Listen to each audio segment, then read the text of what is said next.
প্রিয় ষষ্ঠ শ্রেণীর শিক্ষার্থীবৃন্দ, রফিকুল এডুকেশন বিডির নতুন আরেকটি ভিডিওতে তোমাদেরকে স্বাগতম। তো আজকে আমরা যেটা আলোচনা করব সেটা তোমাদের ষষ্ঠ শ্রেণী বার্ষিক পরীক্ষা 2024-এর ডিজিটাল প্রযুক্তি বিষয়ের প্রশ্ন নিয়ে আলোচনা করব।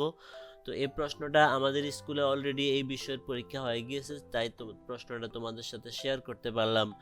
তো তোমরা যদি আমার চ্যানেলে নতুন হয়ে থাকো, অবশ্যই আমার চ্যানেলটাকে সাবস্ক্রাইব করে রাখবে এবং পাশে থাকা বেল আইকনটিকে প্রেস করে রাখবে। তো আমরা আর কথা বাড়াচ্ছি না। তো এখানে ক বিভাগ থেকে কি থাকবে? ক বিভাগ থেকে বহু নির্বাচনী ও এক কথায় উত্তর।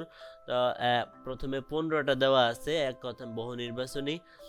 এখানে এক নম্বরে যেটা দেওয়া আছে স্বত্বাধিকারী কে। এখানে তোমরা উত্তরগুলো আমি দিয়ে রেখেছি, তারপরে তোমরা আরও ভালো করে দেখবে। স্বত্বাধিকারী কে। 2, প্রতিবেদনে অন্য কারো কবিতা লিখলে কার নাম উল্লেখ করে দিতে হয়। 3, ব্যক্তিগত তথ্য যখন একজন মানুষের ঝুঁকি বা বিপদের কারণ হয়ে দাঁড়ায় তখন ওই তথ্যগুলোকে ড্যাশ করতে হয়, কি করতে হবে? গোপন রাখতে হয়। 4, ডিজিটাল নিরাপত্তা আইন কত সালে চালু করা হয়? 5, নির্দিষ্ট ধাপ মেনে চলা প্রতিটি কাজকে গণিতের ভাষায় কি বলে? তারপরে এখানে একটা উদ্দীপক দেওয়া আছে, এই উদ্দীপকের আলোকে 6 এবং 7 নং প্রশ্নের উত্তর। তো উদ্দীপকটা আমি আর এখানে পড়লাম না। অনুচ্ছেদে ডিজিটাল বিষয়ের শিক্ষকের শেখানো নতুন খেলাটির নাম কি? তারপরে 7, খেলাটির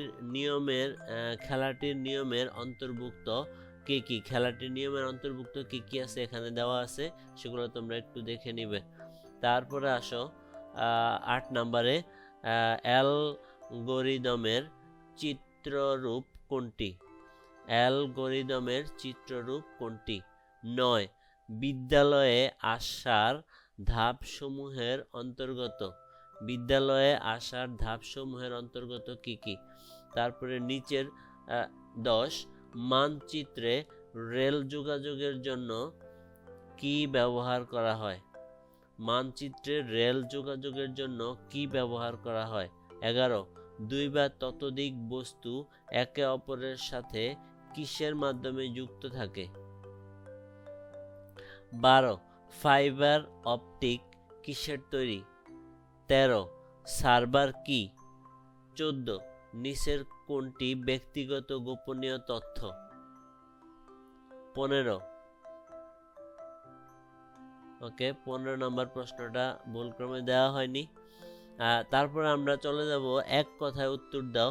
এখানে 10টা এক কথায় উত্তর থাকবে, 10টায় 10। তাহলে এখানে এক কথায় প্রথমেই যেটা আছে, বই কি ধরনের সম্পদ? 2, বুদ্ধিবৃত্তিক সম্পদের মালিককে কি বলে? 3, যিনি তথ্য প্রদান করেন তাকে কি বলে? 4, দেয়াল বিজ্ঞাপনকে ইংরেজিতে কি বলে? 5, ফ্লো চার্টে সত্য মিথ্যা নির্ণয়ের প্রক্রিয়াকে কি বলা হয়?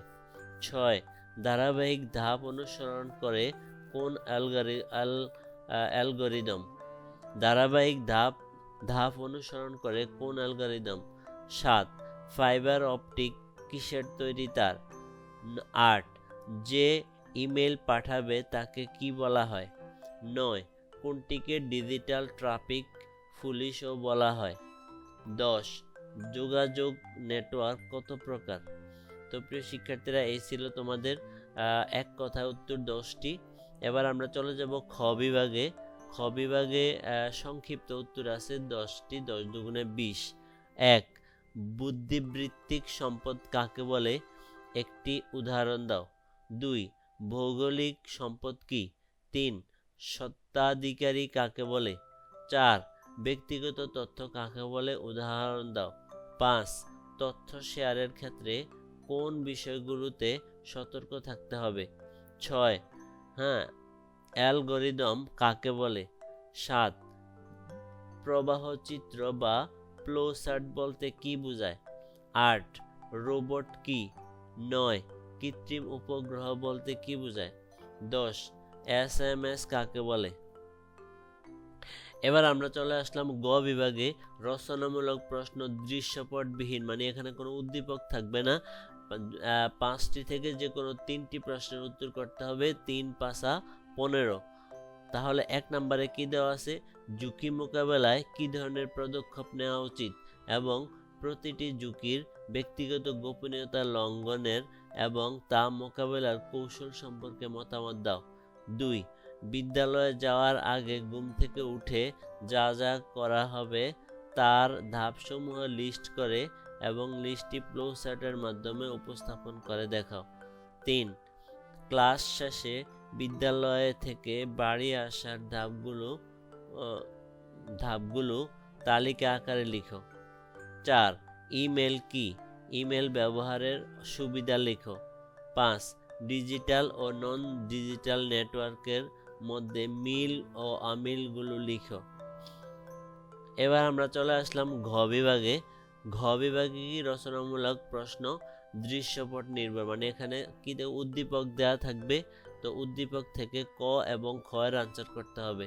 তো এখানে যে উদ্দীপকটা দেওয়া আছে সেটার ভিতর থেকে ক নম্বরের যে প্রশ্নটা আছে, প্রতিবেদনটি তৈরি করার ক্ষেত্রে শিক্ষার্থীদের কি কি বিষয় লক্ষ্য রাখতে হবে বর্ণনা করো।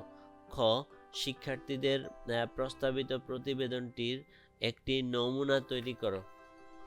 এবার 2 নম্বরে আরেকটা উদ্দীপক দেওয়া আছে, সেই উদ্দীপক থেকে এখানে কতে দেওয়া আছে কি, বুদ্ধিবৃত্তিক সম্পদ ব্যবহারের ক্ষেত্রে আমরা কি কি নীতি অনুসরণ করব বর্ণনা করো। খ, একজনের কবিতা অন্যজনের নামে চালিয়ে দেওয়া কি ঠিক, এ ধরনের অন্যায় থেকে নিজেকে কিভাবে বিরত রাখবে, তোমার মতামত দাও। এবার আমরা চলে আসলাম 3 নম্বর প্রশ্নে। এখানে একটা উদ্দীপক দেওয়া আছে, সেটা থেকে ক, ইমেইলে স্প্যাম মেসেজ আসার কারণগুলো কি হতে পারে। খ, পপি কিভাবে তার ইমেল স্প্যাম থেকে রক্ষা করতে পারে। পারে 4 নম্বরে আরেকটা উদ্দীপক দেওয়া আছে, সেটা থেকে ক, আলিফের ওয়েবসাইট হ্যাক হওয়ার সম্ভাব্য কারণ কি হতে পারে। খ, আলিফ কিভাবে তার গ্রাহকদের তথ্য ভবিষ্যতে সুরক্ষিত রাখতে পারে।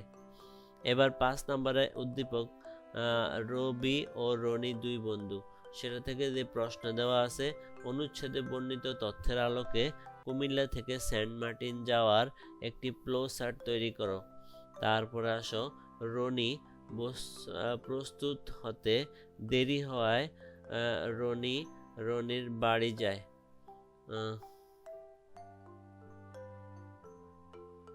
যায়, ফলে তারা ট্রেন ধরতে পারে না এবং বাসে যাওয়ার সিদ্ধান্ত নেয়।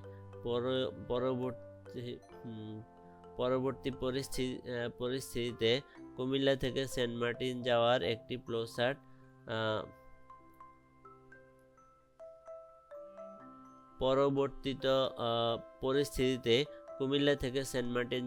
ফ্লো চার্ট তৈরি করো।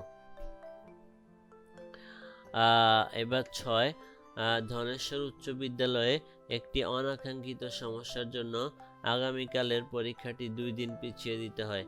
তো এখান থেকে যেই ক নাম্বারের যে প্রশ্ন দেওয়া আছে, বিদ্যালয় কর্তৃপক্ষের কাজটি সম্পন্ন করতে কোন কোন উপাদান ব্যবহার করতে হয়েছিল। খ, বিদ্যালয় কর্তৃপক্ষের ব্যবহৃত উপাদানগুলোর কোনটি কি কাজে ব্যবহৃত হতে পারে। এবার 7 নম্বরে আজ অনিলের জন্মদিন, তো এই অনুচ্ছেদ থেকে আমরা যে প্রশ্ন দেখব, অনিলের চাচা শুভেচ্ছা বার্তাটি পাঠাতে তথ্য আদান প্রদানের কোন মাধ্যম ব্যবহার করেছেন ব্যাখ্যা করো। খ, শুভেচ্ছা বার্তাটি প্রেরক থেকে প্রাপক পর্যন্ত পৌঁছতে অনেকগুলো ধাপ পেরিয়ে এসেছে, উক্তিটি বিশ্লেষণ করো। তো প্রিয় শিক্ষার্থীরা, এই ছিল তোমাদের ডিজিটাল প্রযুক্তি 2024 সালের বার্ষিক পরীক্ষার প্রশ্ন। আশা করি তোমরা এই প্রশ্নটা পেয়ে অনেক উপকৃত হবে। যদি উপকৃত হয়ে থাকো অবশ্যই একটা লাইক দিবে, আর যারা সাবস্ক্রাইব করো না সাবস্ক্রাইব করে রাখবে। তো সবাই সুস্বাস্থ্য ও দীর্ঘায়ু কামনা করে আজকের ভিডিও এখানে শেষ করছি। আবার দেখা হবে নতুন কোনো ভিডিও নিয়ে নতুন কোনো দিনে। সে পর্যন্ত সবাই ভালো থেকো। আল্লাহ হাফেজ।